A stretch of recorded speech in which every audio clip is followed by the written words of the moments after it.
Here's Durant coming out of the timeout, and he knocks it down. The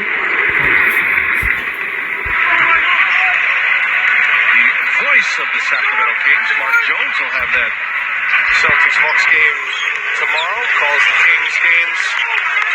And they've got a great team this year to follow. Looks like they'll have a chance. It's going to be a fun team to follow all year long. So they can erase that. Lyles hits another three, and they just can do no wrong right now, the Sacramento Kings. They just continue to play through Sabonis in the post, at the elbows. 17 points, 6 rebounds, 6 assists. Durant will turn around. He's looking for a foul. Defended well by Alcala. Here's Sabonis now. Playmaker gives it to Herder. Three-pointer. Oh, why not? Why not? 15 made threes. 7th rebound and 7th assist on the same play. There's only 2 centers in the NBA, Brian. 2 leading their teams in rebounding and assists. Sabonis is one. The other one is Nikola Jokic. Here's Sabonis' 7th rebound. And here's Sabonis' 7th assist of the night. And how about the Kings? 7 of 9 from three-point range in this quarter. They've made half their threes tonight, 15 of 30. And Sabonis is fouled. Watanabe with the foul. That's why, we talked about this trade earlier. The trade last year. And when you lose a Tyrese Halliburton, an electrifying player, you can understand the fans had some concerns about where the organization was headed, but Buddy Hield no longer a King. You kind of cleared space for De'Aaron Fox to thrive, but he needed a complementary piece, and Sabonis was the target all along for Sacramento, and it has worked to perfection for Monty McNair's plan as he thought about how this could all fit together as Lyles throws it away. No, that's exactly right. This roster fits together well. They needed De'Aaron Fox to be a star, and he has been. And adding Sabonis has certainly helped him in that process. Davion Mitchell. 3 minutes to go in this third quarter, but all Sacramento have opened up a huge lead here. That'll be an offensive foul.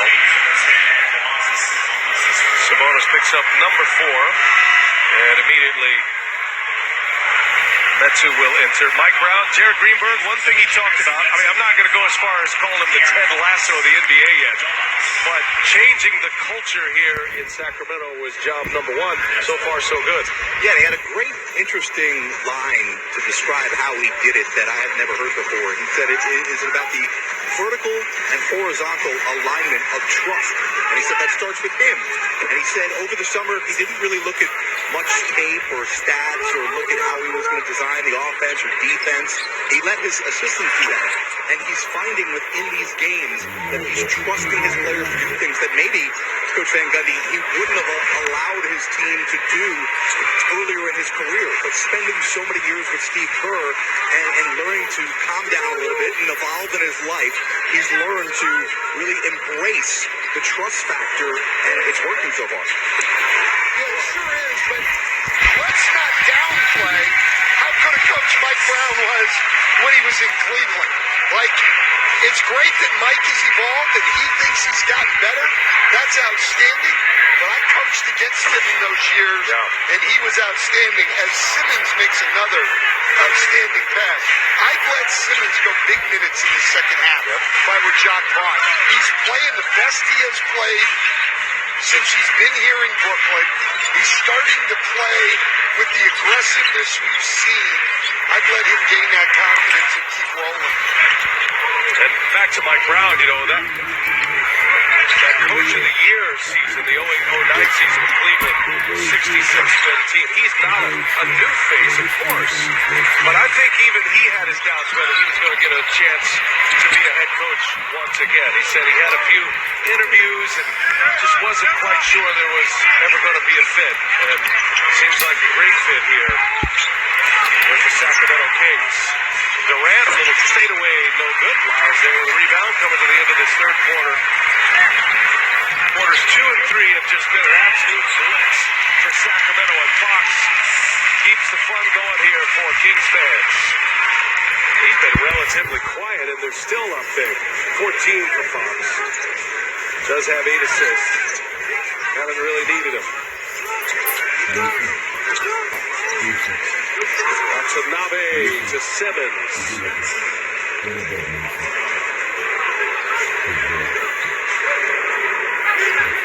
Well, the biggest problem tonight for Brooklyn is they just haven't defended, and that's what they turned around.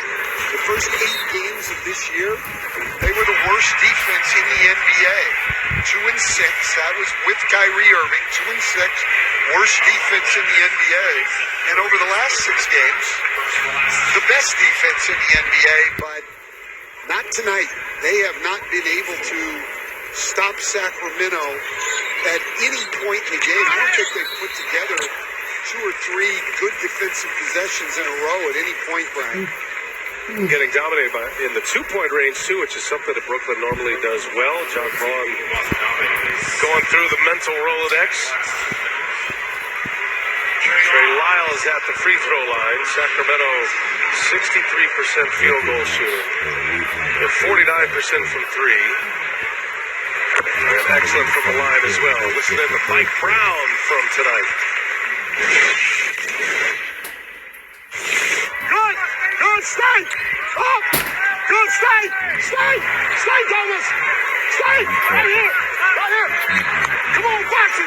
Sit down, Foxy! Come on, Foxy! Give me a couple stops! Good! Well, go! Go! Go! Go! Go! Good! Good! Stay up! Let's go! Let's go! Let's go! Run, Foxy! Always brings that energy, defensive-minded coach, and he won't like that one as Watanabe hits one. That's the one piece for Sacramento, and that's the guy that can change culture and defensive culture in an organization. Sacramento, their numbers are not great defensively this year. If they get just a little bit better, they're going to be tough to handle. And they are enjoying this night tonight on TNT. Wow. 115-82. Big contributions from a number of players. The NBA on TNT. It is presented by State Farm.